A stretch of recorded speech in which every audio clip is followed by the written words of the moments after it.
I knew something was wrong the moment my phone buzzed with a calendar invite instead of a call. No explanation. No "can we talk?" Just a formal subject line. Meeting, legal counsel office, Thursday 10 a.m. That was how my family did things when they wanted control. Hide it behind professionalism and pretend emotions were an inconvenience. I stared at the screen longer than I should have, feeling that familiar tightening in my chest. I'm Dylan, 34 years old, and by that point in my life I'd already learned that when my family got quiet, it was because they were planning something loud. Growing up, I was the reliable one. Not the favorite, not the screw-up, just the one who handled things. If something broke, I fixed it.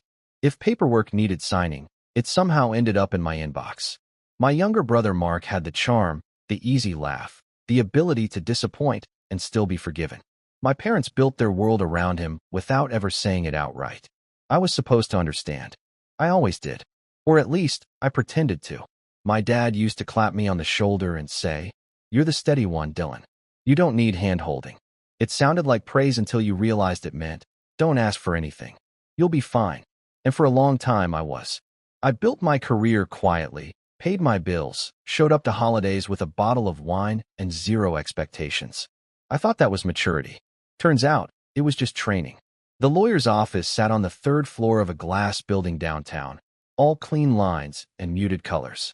The kind of place designed to make you feel small without raising its voice. When I walked in, my parents were already seated, perfectly aligned on the couch like they'd rehearsed it. Mark leaned back in his chair, ankle resting on his knee, scrolling on his phone like this was a dentist appointment. He couldn't wait to leave. "Hey," I said, keeping my tone neutral. My mom smiled too quickly. "Dylan, you made it." As if I'd had a choice.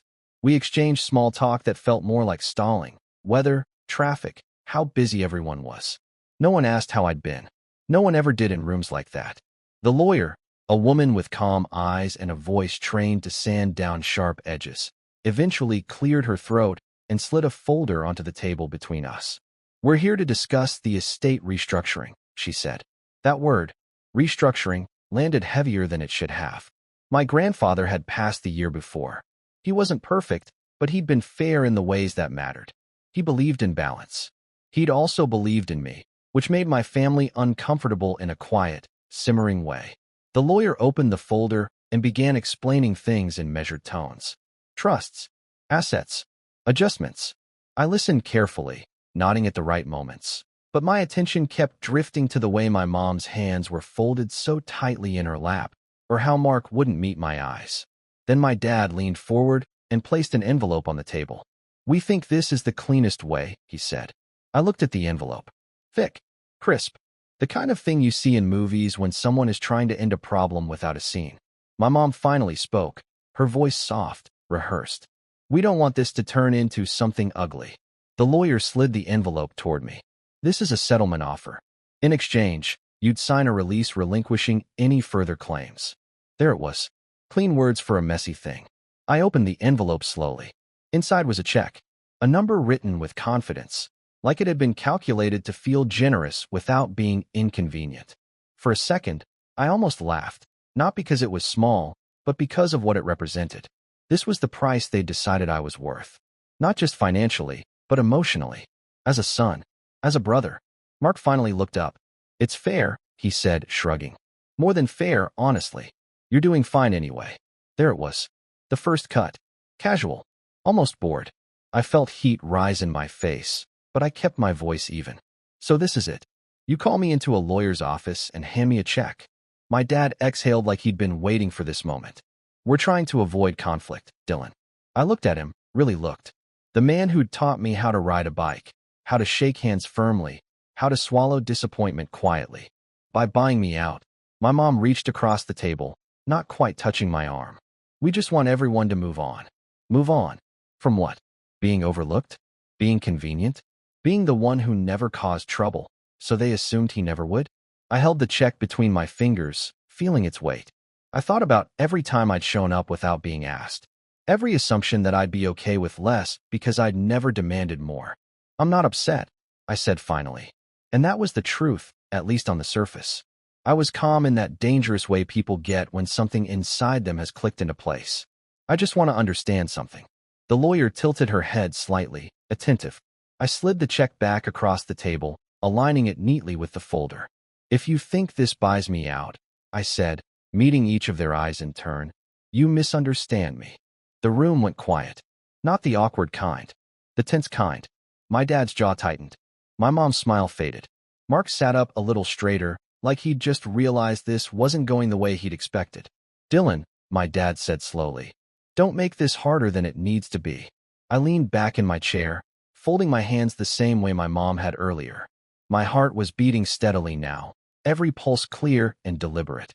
"I'm not making it harder," I replied. "I'm just not walking away." The lawyer glanced between us, sensing the shift. Papers suddenly felt insufficient for what was unfolding. Mark scoffed. "You really want to do this? Over money?" I smiled, small and controlled. "That's the thing," I said. "It was never just about the money." My mom's voice trembled. "What are you saying?" I looked at the folder again, at the clean lines and careful language, at the check that still sat untouched between us. "I'm saying," I replied, choosing each word carefully, "that if you brought me here thinking I'd quietly take this and disappear, you might want to rethink what you're prepared for next." No one spoke. The lawyer's pen hovered above her notepad, frozen. Outside the glass walls, people walked by unaware, carrying coffee cups and briefcases, living their ordinary lives. Inside that room, something had shifted. And for the first time in my life, I didn't feel like smoothing it over. My dad finally broke the silence, his voice lower now, edged with something I hadn't heard before. "Then we'll have to proceed differently." I met his gaze and nodded once. "I figured you would." And that was the moment I realized this meeting was never meant to end things. It was meant to start a fight they assumed I wouldn't show up for. I didn't leave the lawyer's office feeling triumphant. I left feeling alert, like something in me had finally woken up after years of half-sleep. The city outside looked the same, traffic crawling, people glued to their phones, but my head was loud in a way it hadn't been before. That meeting kept replaying itself, little details looping over and over. The way my mom wouldn't meet my eyes when she slid the check forward. The way Mark said, "You're doing fine anyway," like it was a diagnosis, not an assumption.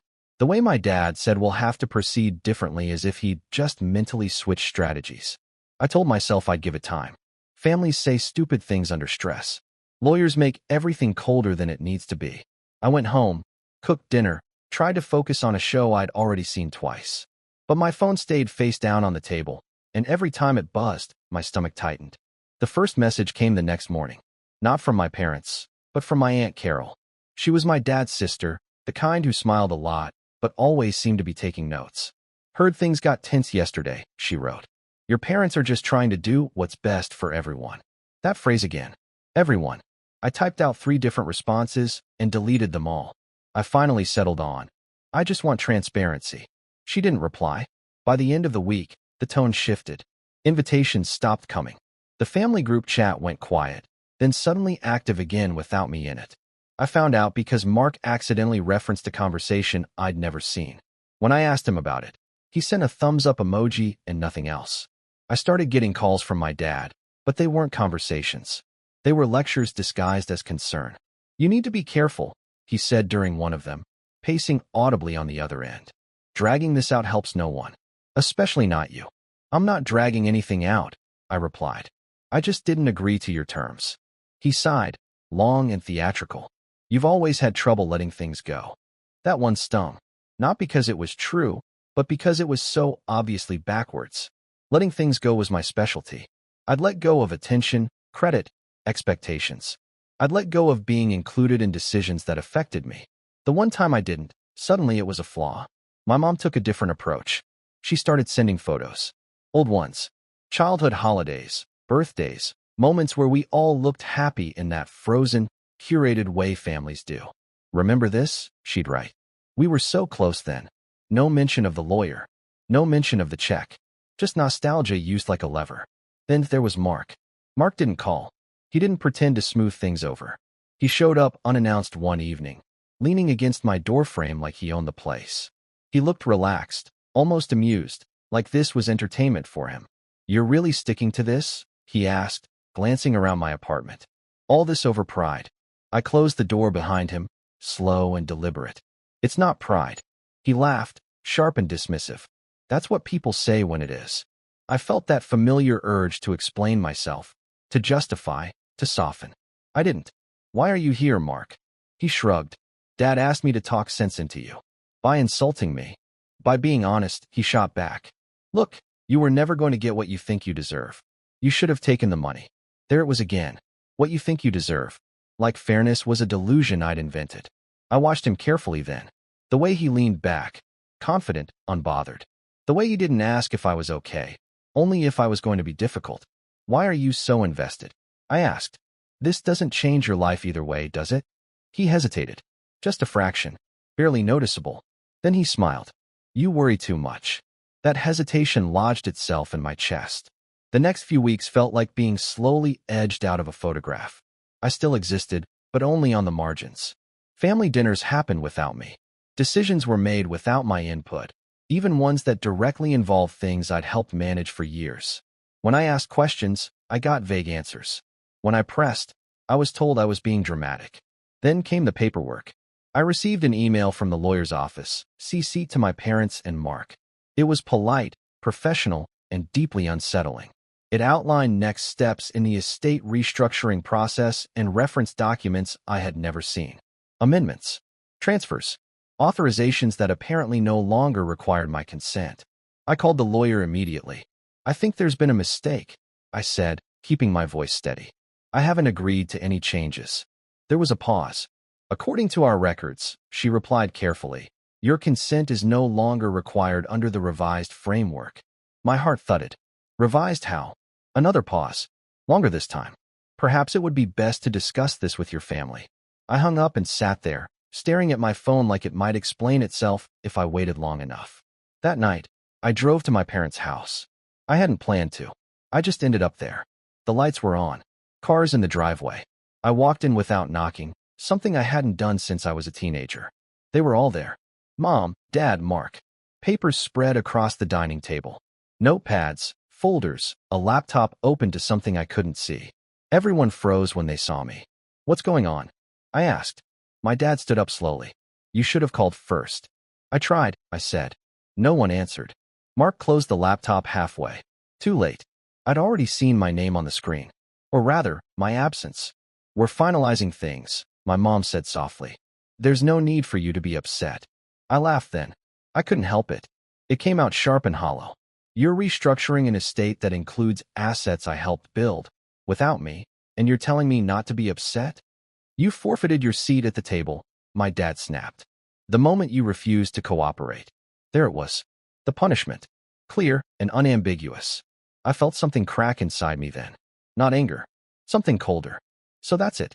I asked. Because I didn't take your check, I'm out? Mark finally spoke, his voice smug in a way that made my skin crawl. You walked away, remember? That's what everyone thinks. I turned to him slowly. What do you mean? He smirked. Come on, Dylan. Don't act surprised. The story is you got emotional, refused a fair offer, and decided to move on. Clean break. Makes things easier. My mom didn't correct him. My dad didn't deny it. That's not what happened, I said, my voice barely above a whisper. It is now, my dad replied. I looked around the room, at the faces I'd trusted my entire life. At the papers I wasn't allowed to read. At the quiet agreement humming between them. You lied, I said. You told people I walked away.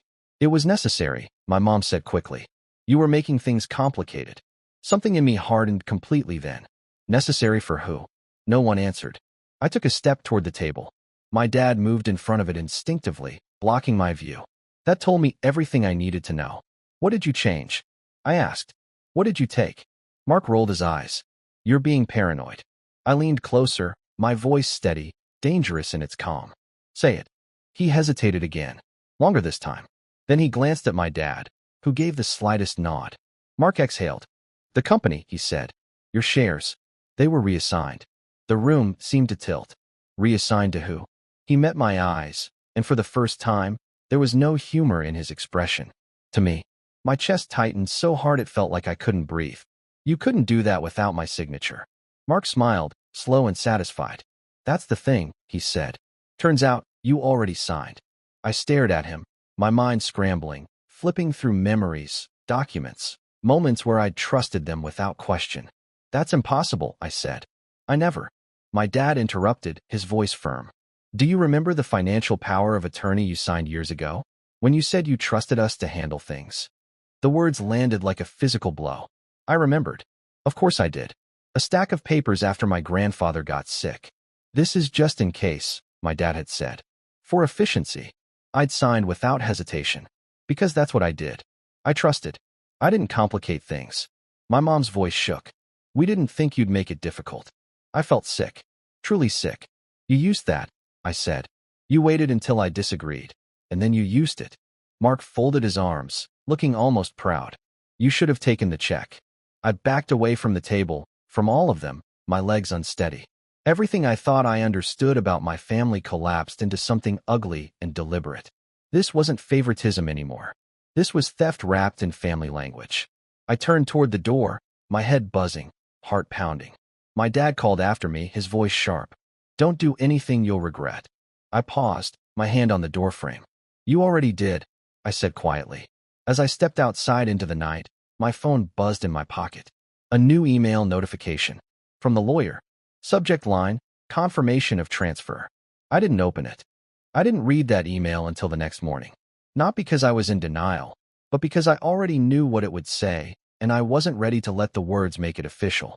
That night, I drove aimlessly for hours, windows down, radio off, letting the city lights blur together until everything felt distant and unreal. I kept replaying that moment in my head. Mark's voice, casual and smug, saying you already signed. I'd always thought betrayal would feel explosive, like shouting and slammed doors. Instead, it felt quiet, administrative, like something had been erased while I wasn't looking. When I finally got home, I sat on the edge of my bed fully dressed and stared at the wall until the sky outside my window started to lighten. I don't think I slept at all. Every time I closed my eyes, I saw documents, signatures, my own handwriting turned against me. Trust weaponized. That was the phrase that kept circling in my head. The next morning, I opened the email. It was exactly what I expected, formal confirmation that the transfer had been executed in accordance with existing authority. No apology. No hesitation. Just a polite acknowledgement that what I believed was mine wasn't anymore. At least not on paper. I called in sick to work for the first time in years. I didn't even bother explaining. I just said I wouldn't be in and hung up before anyone could ask questions. Then I sat on my couch and let the weight of it all settle. The anger came in waves, sharp and hot, followed by something worse, doubt. Maybe I should have taken the check. Maybe I really had been naive. Maybe this was my fault for assuming fairness where there had never been any. The calls started coming later that day. Not from my parents. From people I didn't expect. Old family friends. Distant relatives. All saying variations of the same thing. We heard you decided to step away. Your parents said you wanted out. That must have been a hard choice. They'd rewritten the story. Cleaned it up. Turned me into the unreasonable one who'd stormed off over money. I corrected a few people at first, carefully, calmly. Most of them went quiet after that. A few gently suggested I let it go. Family is family, they said.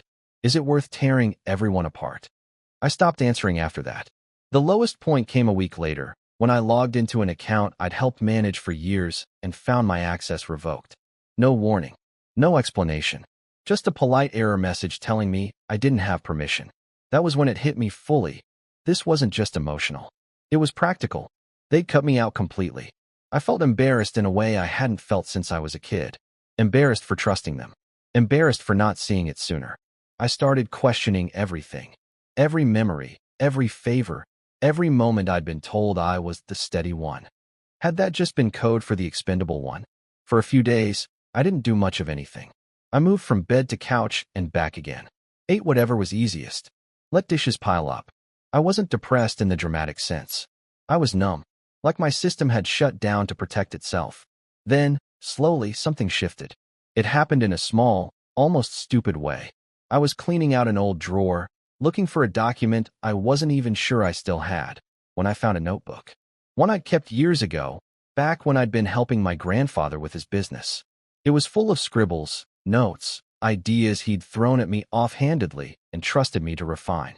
I flipped through it, expecting nostalgia. What I felt instead was clarity. Those ideas were still good. Better than good, actually. I'd just never thought of them as mine. For the first time since everything fell apart, I sat at my desk with intention. I opened my laptop and started writing. Not angry emails.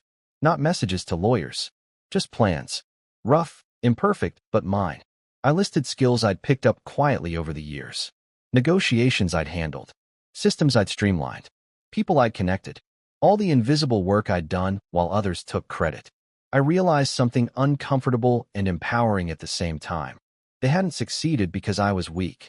They'd succeeded because I'd been useful. And usefulness didn't disappear just because they'd taken my title. That realization didn't fix everything overnight. I still had bad days. Days when I woke up with that heavy feeling in my chest. When I'd reach for my phone instinctively and remember there was no one on the other end anymore. My mom sent one message during that time. Just one. "We're worried about you." No apology. No acknowledgement. I didn't reply. Instead, I started making quiet moves. I reached out to an old colleague I trusted, someone who'd seen my work firsthand without family bias. We met for coffee. I didn't spill everything. I just said I was exploring options. He listened, asked thoughtful questions, and by the end of the conversation, offered to introduce me to someone who might be interested in partnering on a project. That introduction led to another, and another. Nothing flashy. No big announcements. Just steady progress. The kind I was used to. I worked late nights again, but this time it felt different. Not like obligation. Like reclaiming something. I was building without asking permission, without waiting for approval.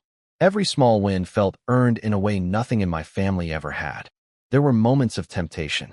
Moments where I considered calling my dad and demanding explanations. Or showing up unannounced again and forcing a confrontation.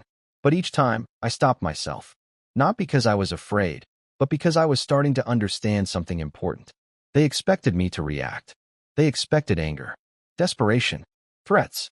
What they didn't expect was silence paired with momentum. A month passed. Then two. The noise around me faded. Fewer calls. Fewer concerned messages. I started sleeping better, eating better, thinking more clearly. I even caught myself laughing one evening, genuinely, at something stupid on TV. It startled me. It felt like proof that they hadn't broken me after all. One afternoon, I got a notification from a professional platform I hadn't updated in years. Someone had viewed my profile. Then another. Then a message. An inquiry about consulting. Legitimate. Specific.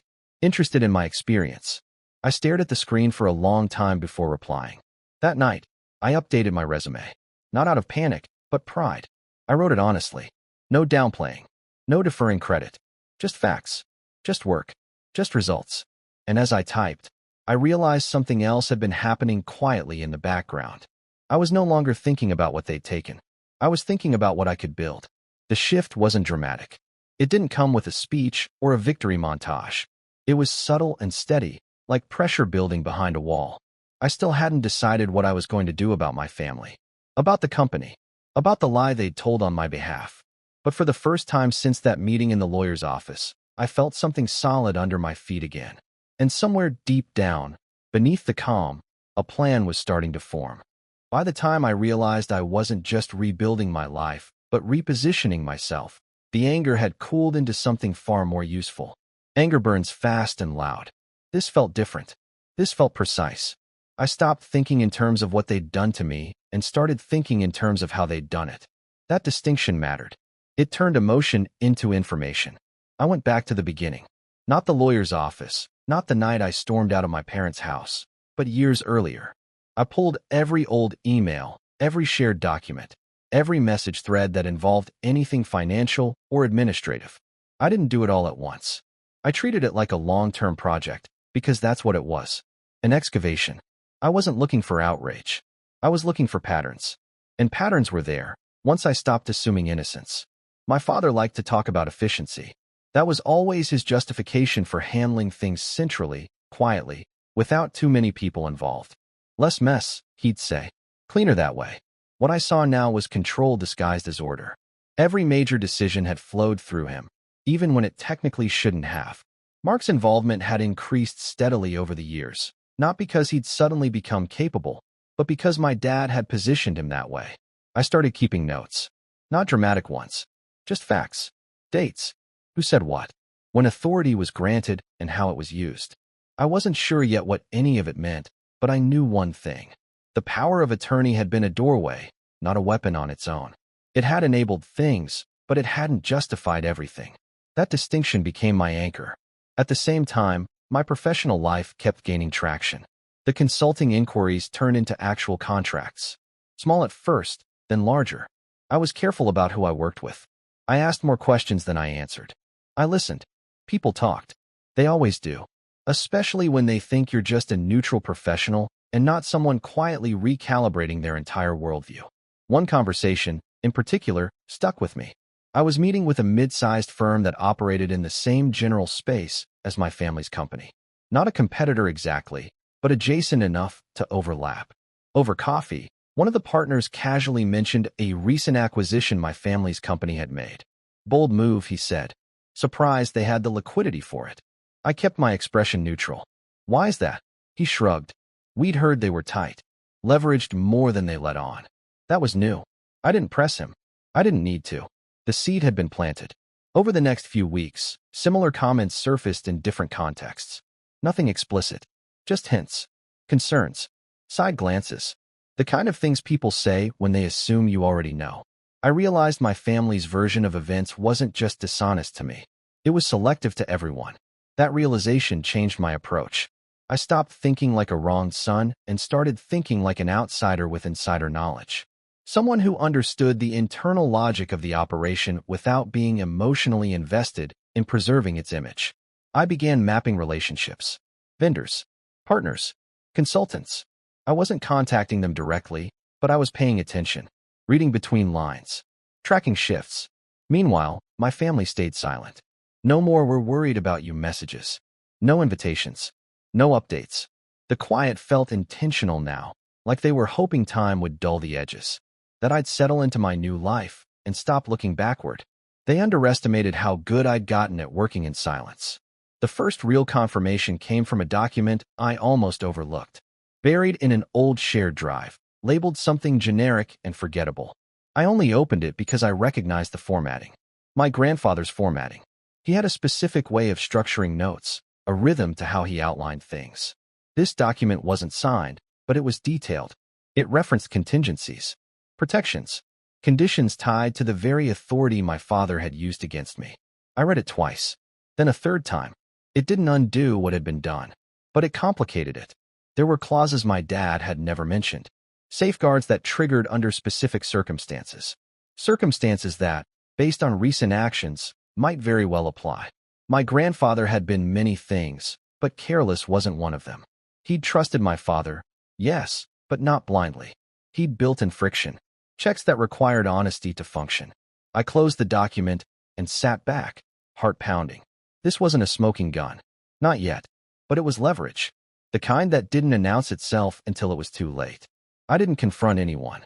I didn't even tell anyone what I'd found. Instead, I made one quiet decision that changed everything. I hired my own lawyer. Not the kind my parents liked. Not someone who specialized in smoothing things over. I found someone meticulous, curious, a person who listened more than they spoke and asked uncomfortable questions without flinching. Our first meeting lasted 3 hours. I didn't dramatize. I didn't editorialize. I laid out the facts exactly as I understood them, including my own mistakes. When I finished, he leaned back and steepled his fingers. They assumed you wouldn't look too closely, he said. Yes, I replied. They've always assumed that. He nodded slowly. That assumption may have cost them. That was the first time anyone had said something like that out loud. We didn't act immediately. That was his advice, and I agreed. Reaction was what my family expected, what they were prepared for. Preparation, on the other hand, took time. And time, I was learning, was finally on my side. Over the next couple of months, I did 2 things in parallel. Publicly, I continued building my independent career. Quiet successes, new contracts, a growing reputation separate from my last name. Privately, I gathered information. Carefully, legally, ethically. I let my lawyer guide the process. We requested documents through proper channels. Asked questions that seemed innocuous but weren't. Not enough to alarm anyone, but enough to establish a trail. Then, one afternoon, my phone rang. It was Mark. I almost didn't answer. Almost. But curiosity won. Hey, he said, like we were just 2 brothers catching up.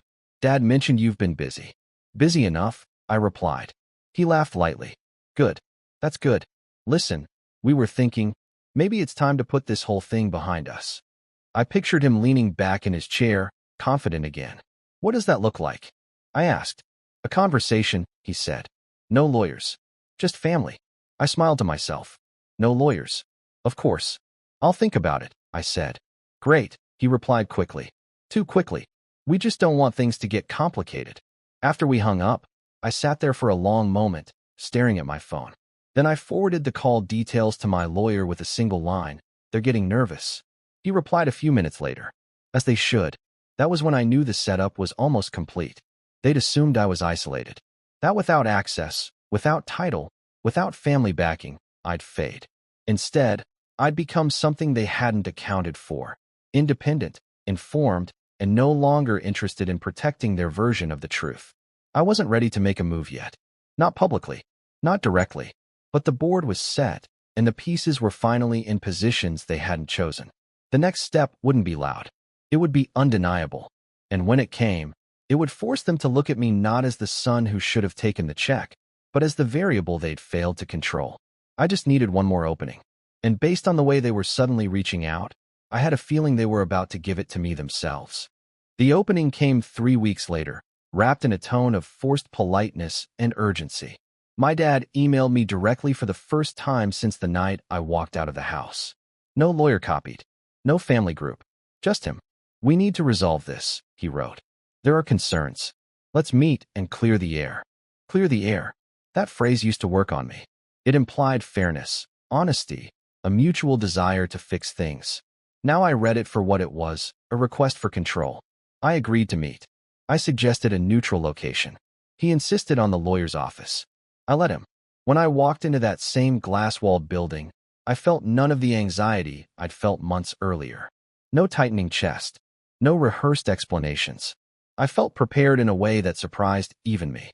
My lawyer met me in the lobby. He didn't speak much. He didn't need to. Everything had already been said in preparation. My parents were already inside the conference room. Mark was there too, standing near the window, phone in hand. He looked annoyed when he saw my lawyer step in behind me. I thought we agreed, Mark said, irritation leaking into his voice. No lawyers. I smiled politely. I agreed to a meeting, not to being unprotected. My dad's expression hardened. This doesn't need to be adversarial. No, I replied calmly, taking my seat. It just needs to be accurate. The lawyer who'd overseen the original transfer sat at the head of the table again, but her posture was different this time. More guarded, less assured. She'd been contacted by my attorney earlier in the week with a series of questions that had clearly unsettled her. My dad started talking immediately, like momentum would save him. We've been advised that there may have been some misunderstandings regarding authority and intent. I let him finish. I always had. Then I spoke. There was no misunderstanding, I said. There was assumption. Mark scoffed. You're still upset about the shares? I'm not upset, I replied. I'm informed. That shut him up. My lawyer slid a folder onto the table. Not thick. Not dramatic. Just enough. We conducted a review of the estate framework as originally structured, he said evenly, including documents authored by your father's predecessor. My mom stiffened. My father wouldn't. Your father anticipated exactly this scenario, my lawyer continued gently, which is why he included conditional limitations on the power of attorney. Limitations that were triggered when authority was used to materially disadvantage a beneficiary without disclosure. The room went quiet. Mark frowned. That's not how. It is, my lawyer replied. And the documentation supports it. My dad leaned forward. Those clauses were meant for extreme circumstances. Yes, I said. And you created one. I watched the color drain from my mother's face as my lawyer continued, laying out the timeline. The unsigned memorandum. The safeguards. The requirement for notification. The failure to disclose material changes to me while representing publicly that I had voluntarily withdrawn. That misrepresentation, my lawyer said, exposes the transfer to reversal. Mark stood abruptly. You're threatening us? No, I said quietly. I'm correcting you. My dad's voice shook for the first time. What do you want? That question landed differently now. Not dismissive. Not confident. Afraid. I want the transfer voided, I said. Immediately. I want my shares restored. And I want a formal correction issued to every party you told I walked away. That would destroy trust, my mom whispered. I met her eyes. You destroyed trust when you used mine against me. The lawyer at the head of the table cleared her throat. Given the circumstances, she said carefully, I would advise compliance. Mark laughed, brittle and forced. This is ridiculous. You don't even work there anymore. I don't need to, I replied. I own part of it. My dad closed his eyes. Just for a moment. Then he nodded once, like something had finally snapped into place. And if we don't, my lawyer didn't hesitate. Then we proceed. Publicly. That word did the damage. They knew what that meant. Audits. Questions. Partners getting nervous. The careful image my father had cultivated for decades cracked under the weight of potential scrutiny. The quiet leverage they'd relied on evaporated. The meeting ended without raised voices. Without shouting. Just signatures. Reversals. Commitments put back into writing where they belonged. I walked out with exactly what I'd asked for. The fallout was slower, but more thorough. Within weeks, the narrative shifted. The same relatives who'd told me to let it go suddenly had questions. Partners requested clarification. My father's authority was quietly reduced for stability. Mark lost the role he'd been handed and was reassigned somewhere far less visible. No announcements. No explanations. Just absence. My parents tried to reach out again after that. Invitations. Apologies that never quite reached accountability. I responded once. Briefly. Cordially. I told them I needed space. They didn't argue. I returned to the company briefly, not to reclaim a seat at the table, but to set terms. I transitioned my shares into a structure that limited unilateral control. Then I stepped back again, on my own terms this time. The strangest part wasn't the revenge. It was the relief. I didn't feel vindictive. I didn't feel triumphant. I felt finished. Months later, I ran into my dad at a professional event. We exchanged nods. Nothing more. He looked older. Smaller somehow. The power dynamic that had defined our relationship for my entire life was gone, and neither of us reached to recreate it. As for Mark, I haven't spoken to him since. I hear things. That he still tells people I overreacted. That I made things difficult. I let him. I know the truth. I didn't raise my voice. I didn't make a scene. I didn't take the check. I let them believe I was walking away, right up until the moment they realized I never had. And the last thing I learned from all of it is this. Some people mistake your silence for surrender, right up until it costs them everything they thought they owned.